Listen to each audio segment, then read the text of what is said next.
August 23rd, 1975, it's a normal day for the police until they get a call from this guy, and he's claiming that he has just found a body which is just a few kilometers away from a shopping center. And my first thought is, why does he know exactly that this is a body? Why doesn't he think it's a mannequin or something? But police get this call, and obviously they have to go there. So the police arrives, and Henry walks them into this wooded area, and they actually find the body of the person. Looks young.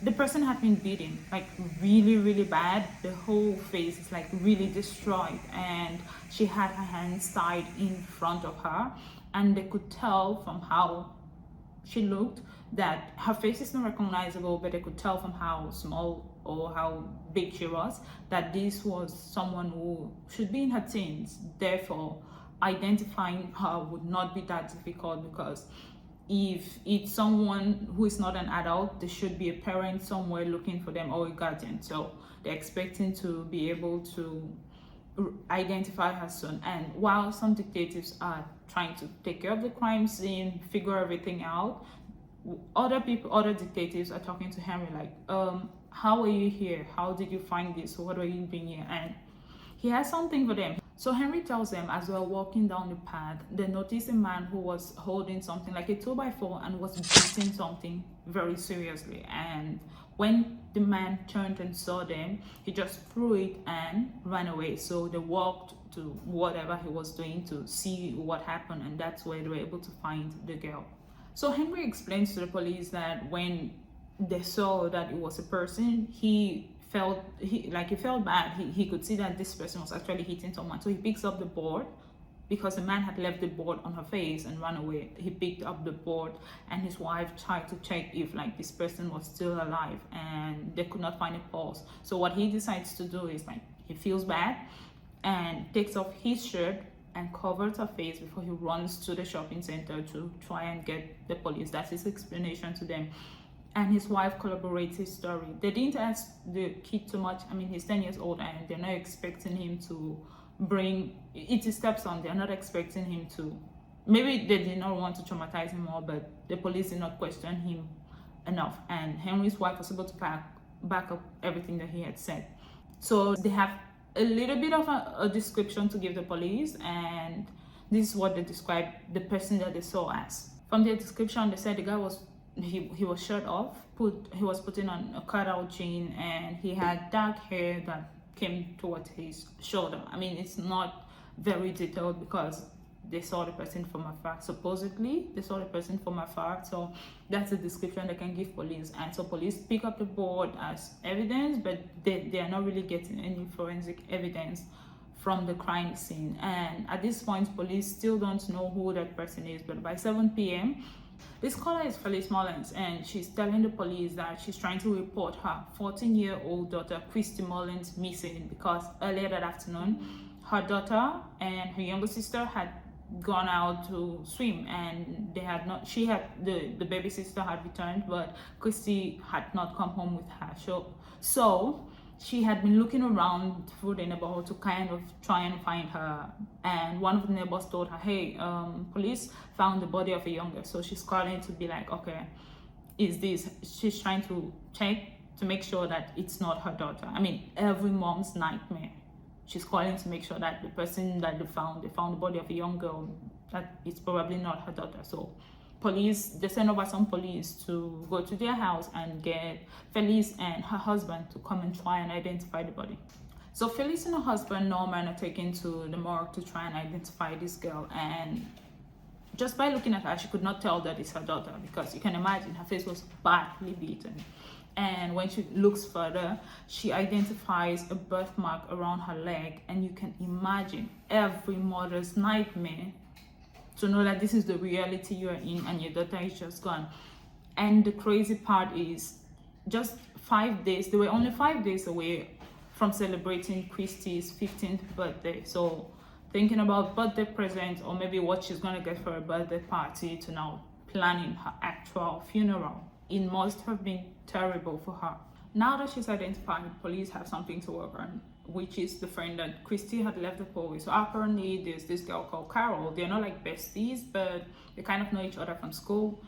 and Christie was with her younger sister while Carol was with her own younger sister, and she was going somewhere. But police go and find Carol, and this is the explanation that she gives the police, that she got a phone call of an advert for a cheerleading competition. Now, mind you, Carol is not a cheerleader. Christie is not a cheerleader either.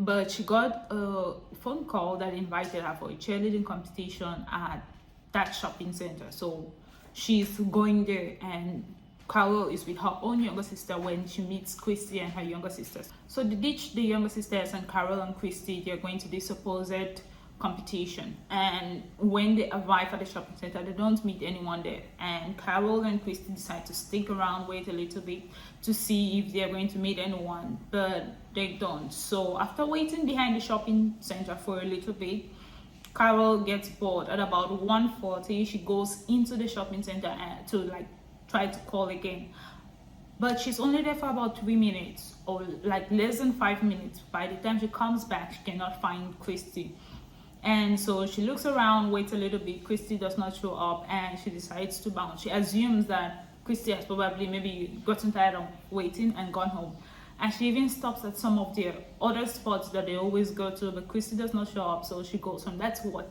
Carol explains to the police. Now, obviously, this should be leading the investigators to, okay, did other people receive this phone call? Also, is this phone call, who made the phone call? Because this phone call the person who made that phone call could be the person who ended Christie.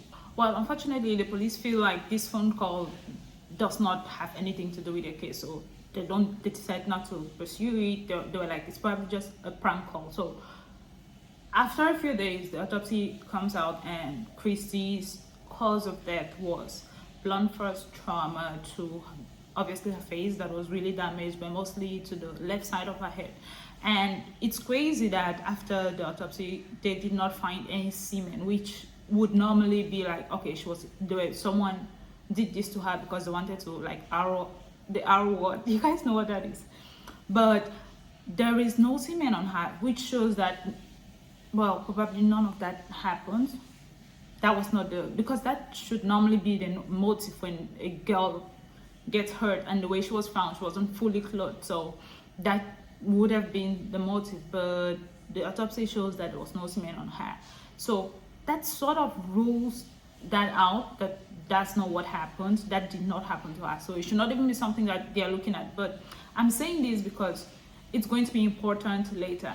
Now, back to Carol's story. She said she had met Christie by the road, like maybe after she and her sister had finished at the pool. But then Christie's younger sister came. It's like, no, actually, Carol came to the pool and met them at the pool and asked Christie to go with her to this cheerleading competition. And Christie is not a cheerleader, so, and Christie too is not particularly besties with, I mean, you follow your best friend to anywhere just to be with your friend. She's not particular besties with Carol, so it's contradicting what Carol said.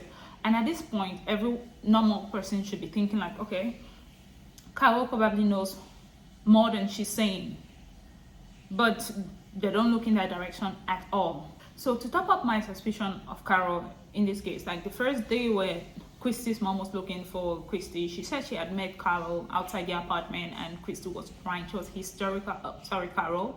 Carol was crying, and she was hysterical, and was like, what she told Christie's mom was like, she was really, really sorry, and it was not meant, it was never supposed to go this far, and she thought she was a target, and she felt like two people were involved with this. Okay, this was after when Christie's Felix already knew that Christie was gone. So Carol was explaining all of this to Christie's mom, and she tells this to the police, but they don't take it seriously. Like, they don't see it like something to press further, to try and investigate further. I mean, police did interview Carol on another day. She even took like a polygraph test, and at that time, this is 1975, like polygraphs were like probably the most accurate thing that a person could ever do, and she didn't seem to pass. And it feels like there were some lies and gaps in her story, but they were never zeroing in on her to be like, okay, what about these statements that you made? And when she was interviewed, you obviously know that the best way to lie is to tell the truth in just the wrong details and avoid the thing you're trying to lie about. So the second time she was interviewed, she was like, yeah, giving stupid details, like they picked up leaves, they're going to have another competition, they were going to win like $1,000. She just she rambles around and gives like details that are so not important, but she sticks to the main part of her story, and that's just crazy. Before I lose my mind on Carol, let's just move forward. So, but Christie's family is waiting for like what's going to happen, any news, just anything, and everyone in the community does not buy Carol's story, but the police do, so they have to move on. Now, on August 20, see, that's just like 3 days after everything happened, the police get a huge break. At least it looked like a huge break at that time, because there's an officer who is working and he spots a man who looks exactly like that picture, and he calls him. He's like, oh, do you want to go down to the station? Normally you and I, with our normal working brains, you'd be like, okay, why are you arresting me, or why do I have to come, all of those questions. But this guy's like so cool, and he's like, okay, let's go. And he's ready to answer questions. When they arrive at the station, the police realize that it's going to be a little bit hard to talk to him, because he's a patient from Apple Creek Hospital, which is a place that houses people with developmental issues. So he's not going to be the best person to have a conversation or interrogation with. But then they proceed to question him, just him, without anyone being there to assist him, maybe help him, because he's not in the best state to talk to people like that. But then they question him for hours.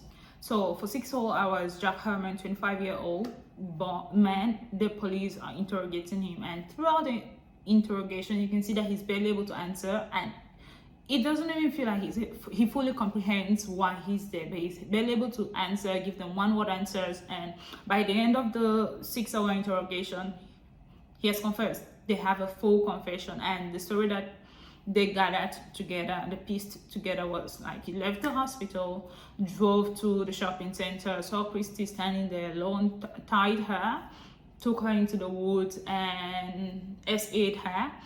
And when he finished, he told her his name, and she was ready to run and tell, like she was going to say she was going to report him. So he caught her and beat her. That's like what they were able to piece together from that.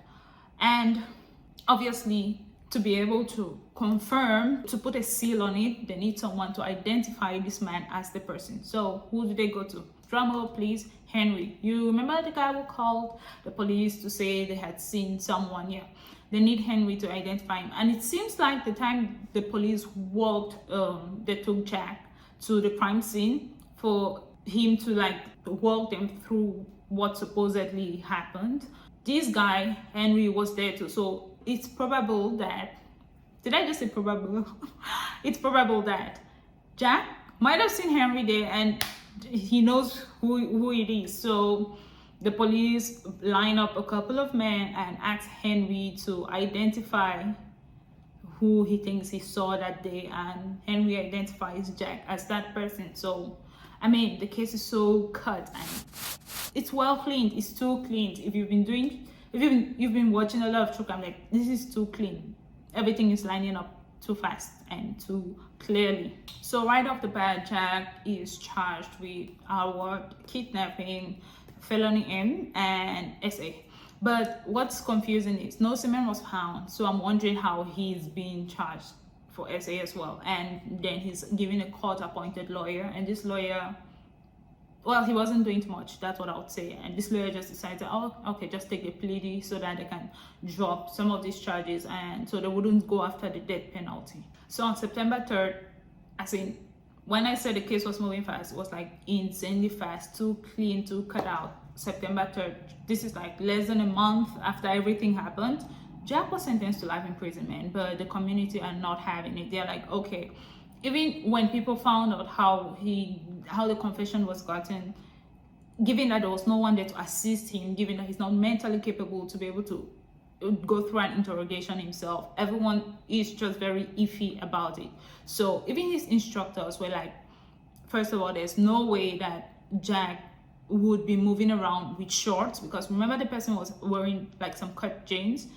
because he was so insecure about his legs. And she also said that Jack is someone who is not going to defend himself, and he just needed to be in the interrogation room, and for the interrogators, the detectives would just name like, okay, there's going to be a death penalty, and he'll confess to anything that you asked him to. So nothing sits right with the community, with everything that's going on with Jack, and his life just about to be wasted, because that's life imprisonment. So they formed a Justice for Jack committee to try and find out what the real truth is that happened to Christie. And one of Jack's friends goes down to the station, helps him walk through the process, and they write a letter requesting for a new lawyer, requesting for his case to be reviewed, and for them to take away the guilty plea, and also check his competence, because they're not sure that he's competent enough to have been able to comprehend everything that was going on during the trial. And they do get that he gets a new lawyer, and they're going to start working on the trial. And Christie's father, Norman, is trying to go on with his own investigation because he feels like Carol is not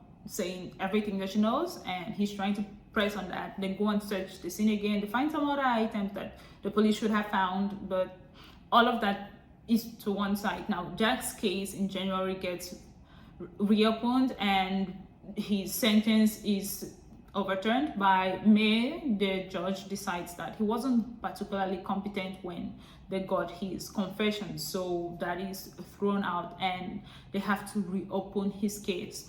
Now, his defense team is trying to make sure that they can prove Jack's innocence, but not only prove his innocence, but point the direction to who they think actually ended Christie. And this person is, drum roll please, I know you're probably thinking about it, our amazing caller, the eyewitness that had started this entire case.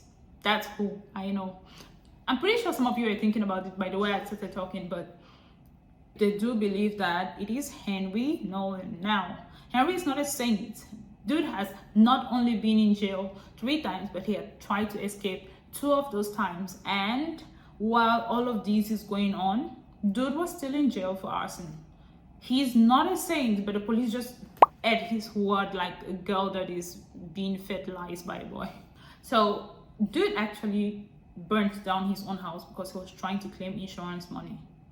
Yeah, that's who their star witness is. You know how lawyers always grind people at a court in a court situation, but that's who their star witness is.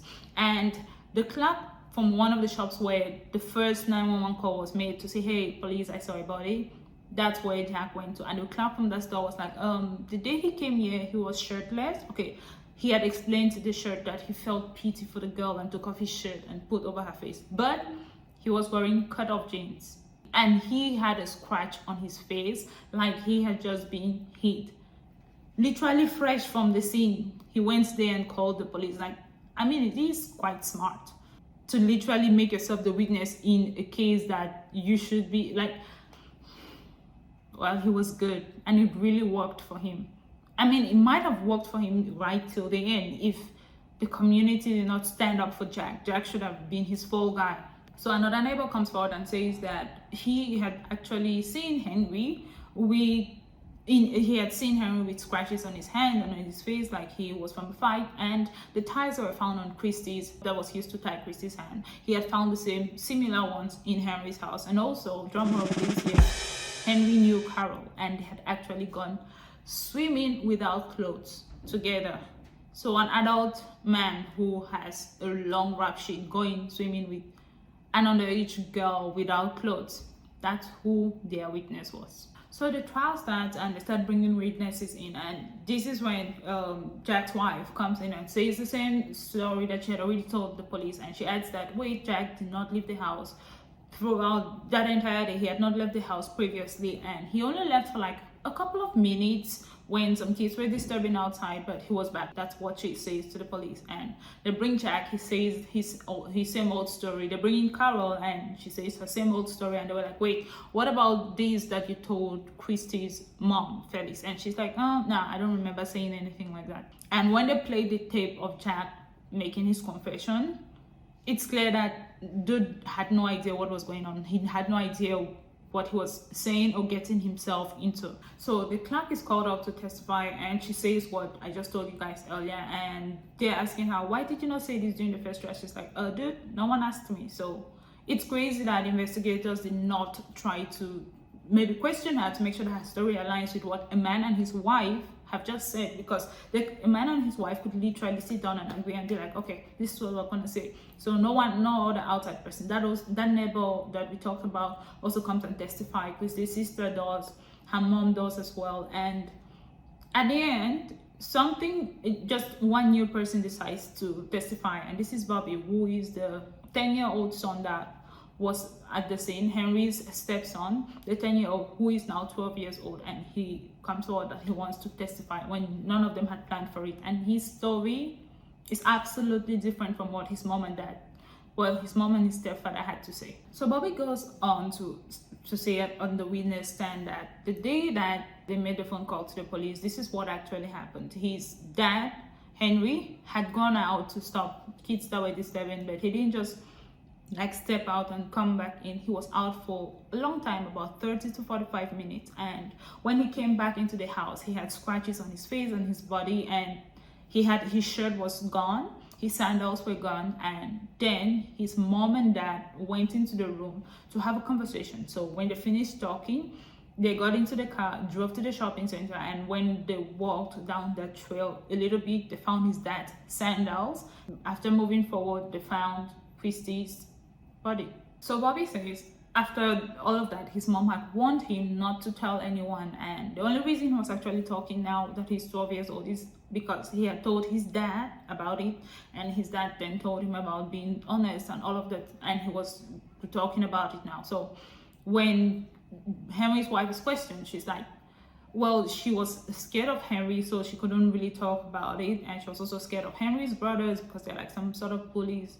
But it is crazy that she knew exactly what had happened, because he won't just ask her to lie for no reason. She knew exactly what had happened, and she sort of covered for him. So they've made a strong enough case to ensure that Jack is acquitted, and they have pointed a lot of evidence and a lot of literal eyewitnesses in the right direction as to who did it. But was Henry ever charged? No. I'm not sure if this is luck or this is just, I don't know, but it worked for him, and it worked so well. So Jack is acquitted of the crime, and the police decide that it's time to go back to the drawing board, go back to square one. So they don't feel that they have enough to charge Henry, which should be the next, okay, take away Jack, put him in jail, period.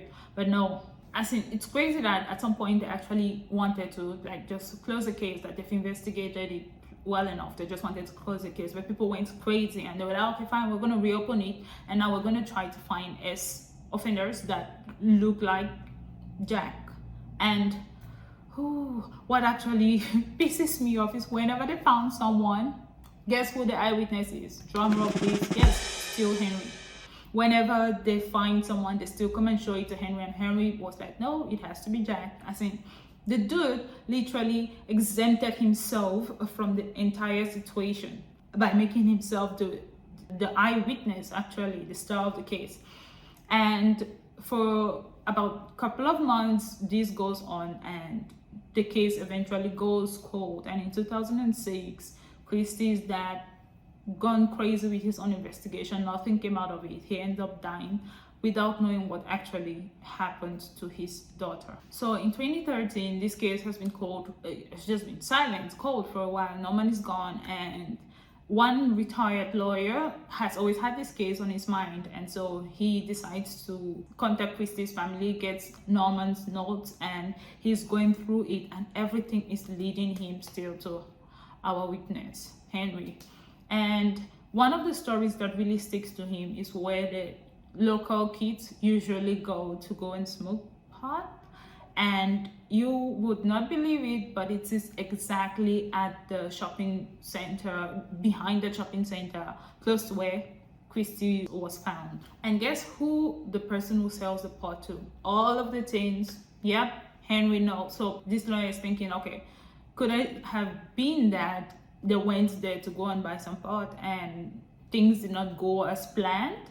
Or I'm not sure. And he keeps digging into the files and looking at Henry, and he realizes that since Christie is dead, Henry has still continued his rap sheet of trouble, and one more death that he's kind of connected to but he was never charged for was the death of his wife, because in January of 1982 his wife had filed for a divorce, and just 1 week after doing that she was found dead.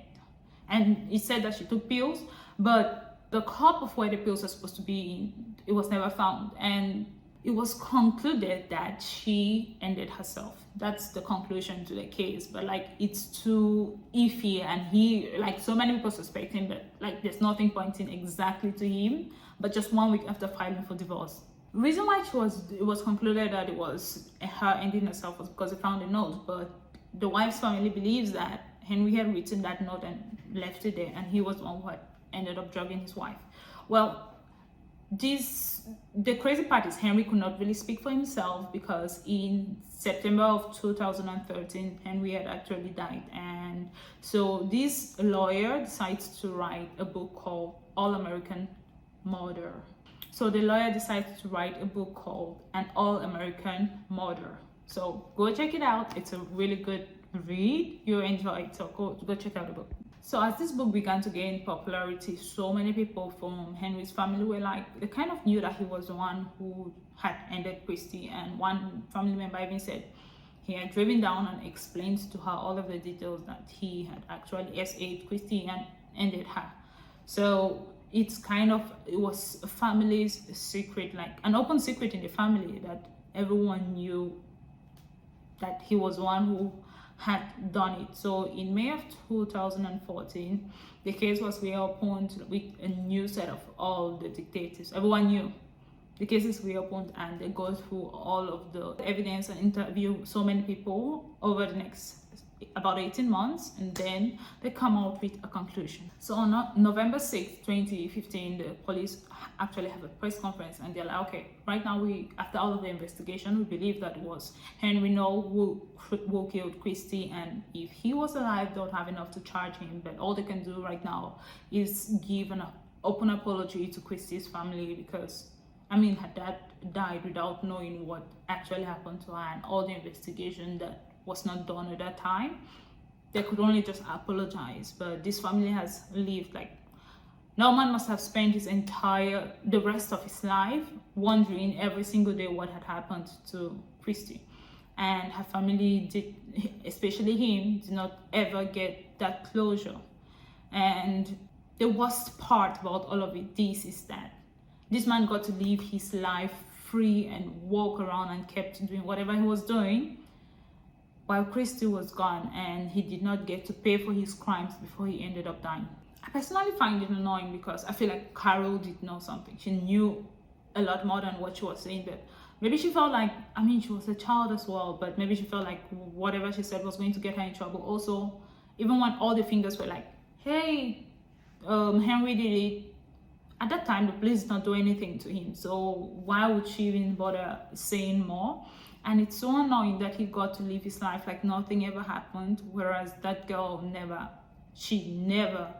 got to live the rest of her life. She was probably doing something silly, like what any teenager would want to try out, and it ended with her losing her life. So that was really sad, and there's so many question marks that her family had to live through.